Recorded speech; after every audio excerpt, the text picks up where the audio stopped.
Okay, locker room. I guess I have to get up and start moving again. Start trying to get back into the world. It's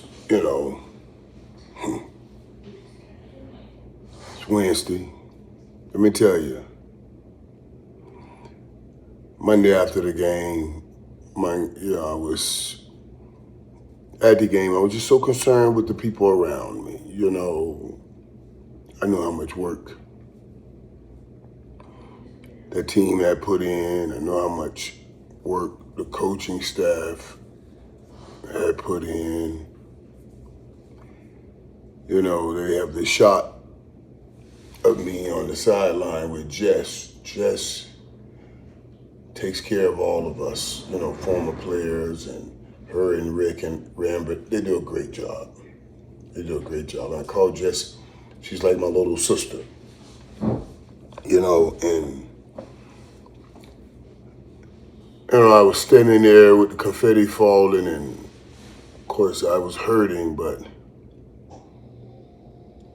I looked around, turned around, and I saw her, and she was crying, and then I held her, and I was kissing her. My mind was only worried about then at the time, just consoling my little sister, make sure she feels that she's okay, and to understand that this was a great season.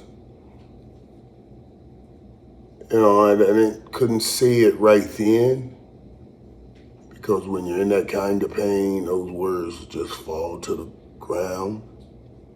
But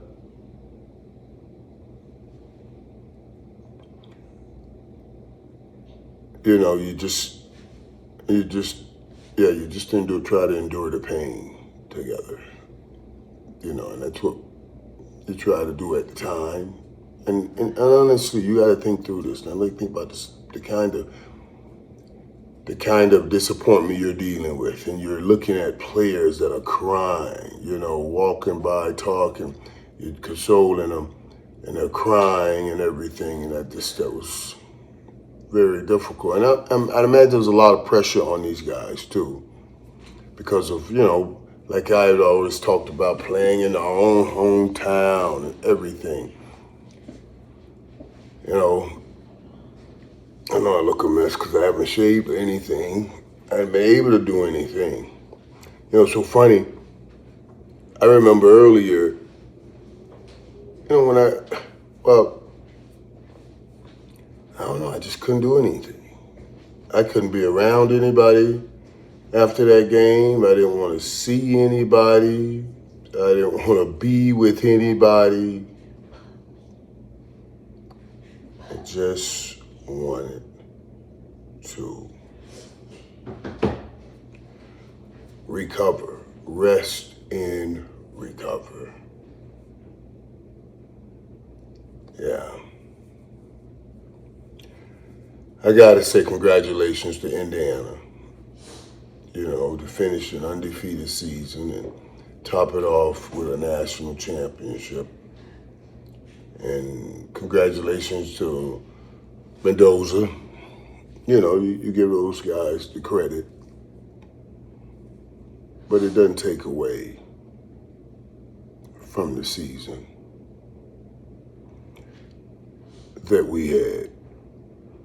Yeah,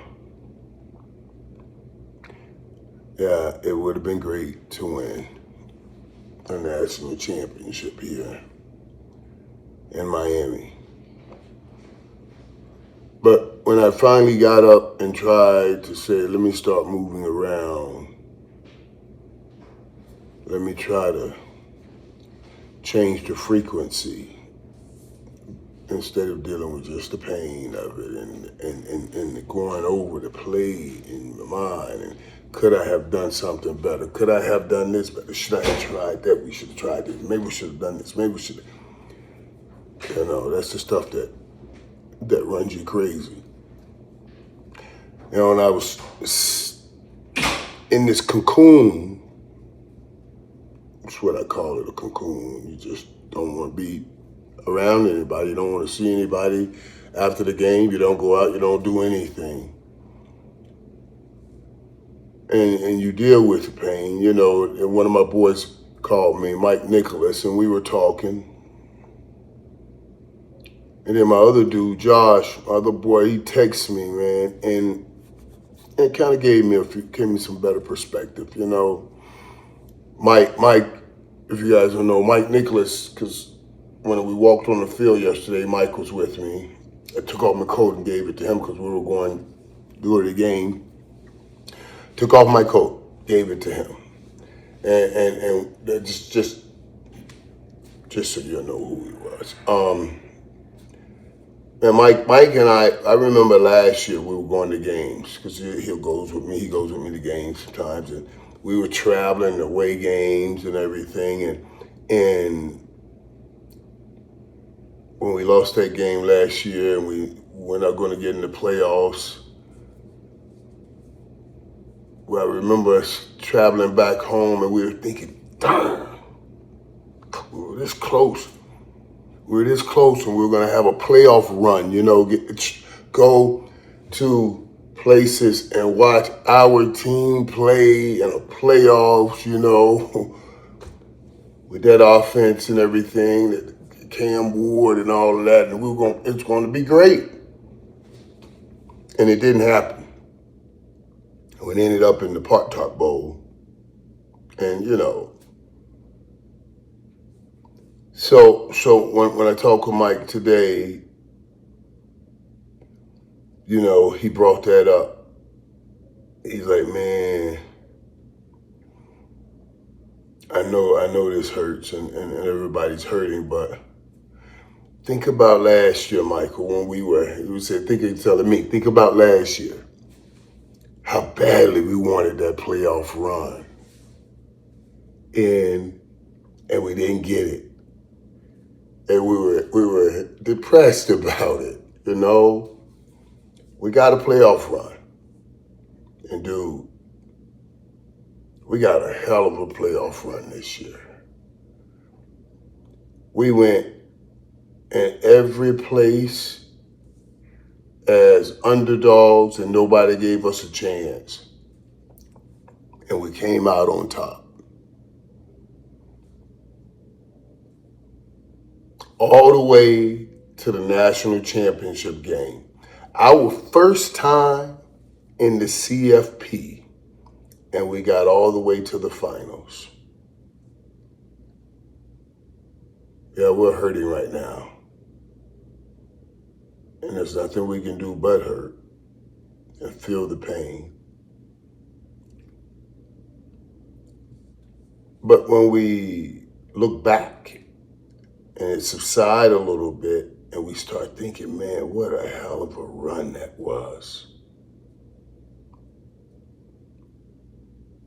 What an accomplishment that is for the young men that were here this year. And what a point to grow on for the young men that will be here next year. That's the winner.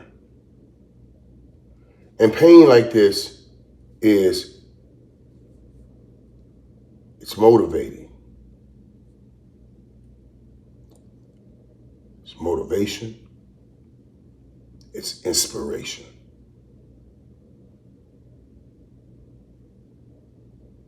Yeah.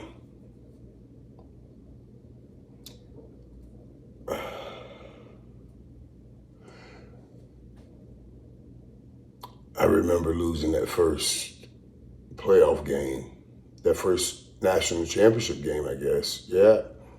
In the Fiesta Bowl, when we wore the fatigues that year, we had a Heisman winning quarterback in Vinny Testaverde, and nobody thought we would get back the next year because we had this little skinny guy coming in named Steve Walsh from Minnesota. But we did. And we got our championship. And that's the kind of thing I'm thinking about now for this team. It's a great building block. And the pain of the disappointment will serve as fuel for next year. But I want us fans, the you fans, to turn this pain and anguish into an appreciation for what those young men put in. An appreciation for how hard Coach Cristobal and that staff worked. An appreciation for all of the dancers and the dance team and cheerleaders, you know, Jess, Rick, everybody, you know, Nick, my man Nick Manus, who works with the collective, and I just, dude, everybody. My girl Carol Schofield, Carol's the best person in the world. Best person in the world, you know. I mean, just, she got me where I needed to be.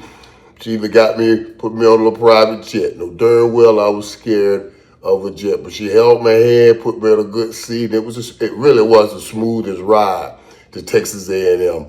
Smoothest plane ride I've taken, you know. And also that, let me say this too.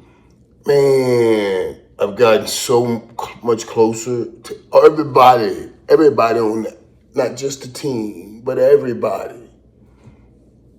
And it was great. This was a hell of a great year for us. It was a hard end. It was a hard ending, but it was a hell of a great year for us. And I want us to remember that, and we're going to hold on to that.